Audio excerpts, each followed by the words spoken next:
Duas joias do futebol brasileiro, dois jovens revelados pelo mesmo clube, e dois jovens que o potencial era tão grande que foram vendidos antes de sequer completar a maioridade. Sem dúvida, Endrick e Estevão são os dois jogadores mais hypados da geração. São os caras que a gente imagina que vão assumir a bronca da seleção brasileira nos próximos anos, e eles têm muita coisa em comum na trajetória até aqui, mas não no futebol jogado. São jogadores bem diferentes, que fazem funções diferentes no campo, e isso é algo bom, porque não vai ser um impeditivo para que eles possam jogar juntos. E hoje você vai ver uma espécie de batalha entre eles, né? Nós vamos pegar todas as estatísticas de cada um, os principais momentos de suas carreiras até aqui, e tentar enxergar qual deles é o melhor jogador até o momento pelo menos. Qual deles teve a melhor carreira até aqui. Então, já muda seu mundo real e vem comigo para mais uma análise de Trave a Trave.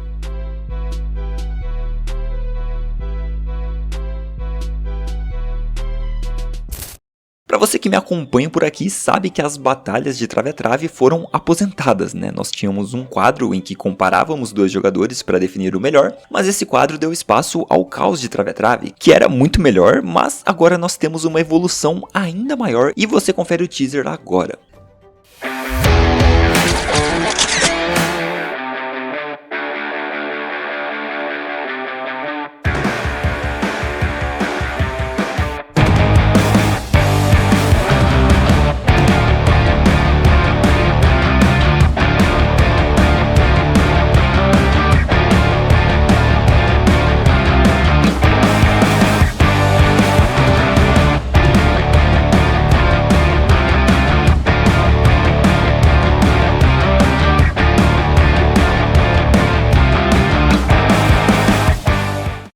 Vai começar a Liga dos Jogadores. Por enquanto eu não vou te dar nenhum spoiler, eu não vou explicar nada, né, sobre o que é isso, mas eu te adianto que esse conteúdo está sendo produzido desde setembro de 2025. E não existe nada igual no YouTube mundial, tá cara? É uma ideia completamente inédita. É de fato um campeonato, né, uma liga, mas no lugar dos times temos jogadores disputando rodada a rodada até chegar no campeão. Enfim, o primeiro episódio está quase pronto, então se inscreve no canal para não perder que vai sair em breve. E se você quiser assistir as batalhas e os caos de trave a trave, que são quadros que não vão mais acontecer, mas eram muito bons, eu tô deixando a playlist aí no card, dá uma olhada que você vai entender um pouco melhor sobre o que pode ser essa Liga dos Jogadores e vai ver quadros bem diferentes ali que você não encontra em outros canais, tá bom? Dito isso, nós vamos matar um pouco a saudade com essa batalha entre Estevão e Endrick. E vamos lá, cara, sem mais enrolação, vamos descobrir quem é o melhor até aqui. Começando, claro, pelos gols e assistências. Os dois têm quase o mesmo número de partidas até aqui. O Estevão jogou 121 jogos, contando o clube e seleção, o Endrick jogou 139. Ele surgiu um pouco antes, né, então tem esses jogos a mais ali, e o Endrick tem 36 gols até aqui na carreira e 5 assistências, enquanto Estevão tem 38 gols e 18 assistências, e aqui já é o primeiro ponto de conversa, né cara, porque o Endrick é centroavante, o cara que tem como maior função marcar gols, enquanto o Estevão é um ponta direita que tem tendência de cair mais por dentro e jogar como um armador, e mesmo assim ele tem mais gols que o Endrick, cara, e a diferença de assistências é colossal, né, 18 a 5. O Endrick não vem sendo um cara de servir muito, então ponto para o Estevão nessa aqui, tá? Mas temos que ver, claro, a importância desses gols. Então se a gente separar apenas os gols que deram a vitória aos times,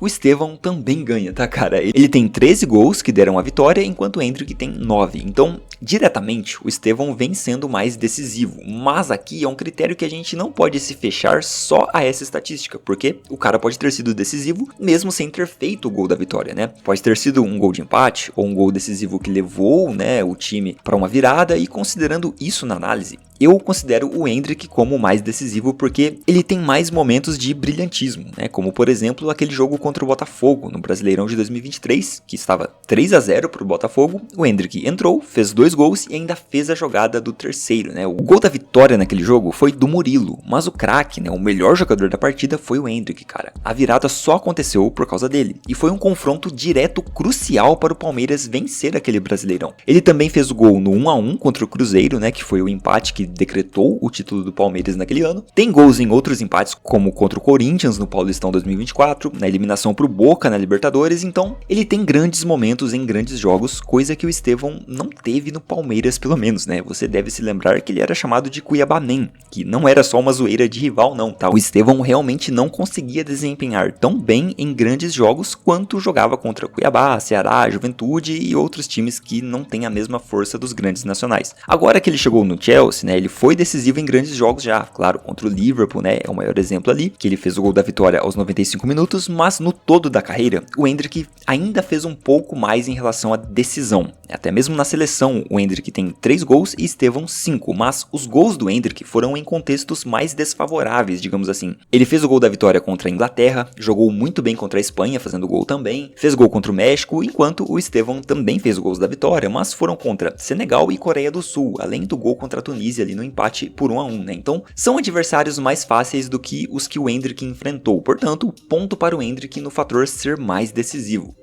Pegando o fundamento finalização, também temos uma vitória do Endrick. Ele dá mais chutes a gol por partida e a porcentagem de acerto também é maior, ou seja, ele finaliza mais vezes e tem uma precisão melhor que o Estevão. Comparando a criação, aí vai dar Estevão, tá? E aqui a gente vai pegar os dados do Brasileirão que cada um jogou completo. Endrick, o de 2023 e Estevão, o de 2024 e tá aí na tela. Estevão com mais gols e assistências, mas lembrando, o Endrick foi crucial para o título do Palmeiras e no ano do Estevão o Palmeiras não foi campeão, né? Só que o mais jovem, cara, ainda ganha em passes decisivos, em grandes chances criadas, em passes no geral, né, passes curtos, longos, cruzamentos, também ganha em aspectos defensivos, né, o Estevão desarma mais, recupera mais bolas por jogo, tem mais interceptações, ganha em dribles também, então, cara, acho que já dá pra gente dar o veredito que até aqui, até o dia 30 de janeiro de 2026, o Estevão fez mais na carreira que o Endrick, pegando a carreira toda, né, se a gente comparar apenas os feitos no Palmeiras, o Endrick é maior, né, cara, não tem nem comparação, né, o Endrick é maior pro Palmeiras do que foi o Estevão até aqui. Ele tem participação importante em um título, mas o Estevão fez mais gols e assistências, então é um desempenho individual relevante também, né? E na Europa, cara, eu diria que é bem equilibrado até aqui, mas com o Estevão tendo um desempenho individual um pouco melhor. É injusto algumas críticas que eu vejo, né? Muitos dizem que o Estevão chegou e já foi mais titular do Chelsea que o Endrick do Real Madrid, mas são situações bem diferentes. O Endrick estava no Real, cara, é o maior time do mundo, ele ainda está, na verdade, né? Apesar do empréstimo para o Lyon, então a concorrência dele era bem maior e a gente entra naquela dúvida, né? Será que o Estevão chegaria sendo titular no Real Madrid? Eu acho que não, né? Até porque nem no Chelsea ele é titular ainda. Ele tem mais partidas como reserva, ele não se firmou no Chelsea, então não dá pra gente cravar isso. O Endrick é a mesma coisa, tá? Se a gente inverter essa lógica, o pensamento é o mesmo, cara. Será que ele seria titular do Chelsea, né? Bancaria o João Pedro ali logo de cara? Eu acho que não também. Acho que inclusive até o Dilep estaria na frente do Endrick na visão de qualquer técnico do Chelsea ali. Então, assim, tudo isso tem que ser pontuado. Pode ser que o Endrick tivesse feito ainda mais se fosse titular mais vezes, mas não dá pra chamar de flop porque a situação tem contextos que precisam ser analisados ali. Preferência de técnicos, falta de ritmo, o Endrick teve lesões também, né, que atrapalharam esse início no futebol europeu. Inclusive ele perdeu o Super Mundial por isso, enfim. O que quero dizer, cara, é que tudo isso aqui pode mudar, assim, muito rápido, porque agora no Lyon ele está jogando muito e sendo bem impactante, mas até o momento, segundo as estatísticas, o Estevão tem uma carreira mais sólida e com melhor desempenho individual, tá? E dá pra gente considerar ele como sendo mais jogador até o momento, mas se eu fosse o dono de um clube, eu contrataria o Endrick, né? Dito tudo isso, sim. Eu reconheço que o Estevão é um jogador mais completo até aqui, mas eu prefiro o Endrick, cara. E isso muito pelo brilhantismo dele. Ele tem aquela mística de jogador grande. E, assim, eu acho que a principal característica do Endrick é uma coisa pouco falada e elogiada no futebol, que é o posicionamento. É uma grande característica de nomes como Haaland, Ibrahimovic, Cristiano Ronaldo, enfim, caras gigantes e que eu enxergo um potencial gigante no brasileiro também, porque ele tem um ótimo posicionamento e isso é crucial para a posição dele. Ele está no lugar certo e na hora certa porque ele se coloca ali, não é um acaso, sabe, não é sorte. Ele fica pouquíssimas vezes em impedimento, ele não perde grandes chances de gol, ele tem um bom feeling de quando deve finalizar ou passar a bola, é uma qualidade essencial e que ele já executa com muita maturidade, cara. É muito difícil você ver um jogador jovem com um senso de posicionamento tão bom como o do Endrick. Tem jogador que passa a carreira toda sem aprender isso, na verdade, né, ficando em impedimento muitas vezes, deixando de aproveitar espaços que a bola pinga num rebote, enfim. A melhor qualidade do Estevão é a criação, né? Ele é um cara que gera muito jogo, tanto em dribles quanto em passes, mas eu não vejo isso como sendo um diferencial absurdo dele, sabe? Não é como se o Estevão fosse muito maduro criando chances. Não, cara, ele erra muitos lances bobos ainda, o que é natural, tá? Não é uma crítica, não, né? Isso é normal, ele erra bastante, ele é jovem e vai errar bastante mesmo, mas o ponto é esse, ele erra bastante, ele não tem passes entre linhas, passes em profundidade, arrancadas, nem nada disso, muito acima da média para a idade, ou muito acima dos outros pontas. Não, ele executa bem, ele tem potencial de melhorar muito mais, claro, porque é muito jovem, mas ele não faz nada tão surpreendente que outros pontas jovens também não façam. Já o Endrick tem um posicionamento muito acima da média para a idade, sabe? E muito acima até de outros centroavantes mais maduros que ele. Então assim, tendo mais espaço no Lyon e eventualmente voltando ao Real Madrid e tendo mais minutos, ou jogando em outro clube grande também e tendo mais minutos, essa característica acima da média vai fazer ele se destacar mais que o Estevão. Mas essa é apenas uma projeção e é a minha visão, né? Se você concorda ou discorda, comenta aí embaixo, deixa um like para esse vídeo chegar em mais pessoas e nos vemos na próxima análise de Trave a Trave.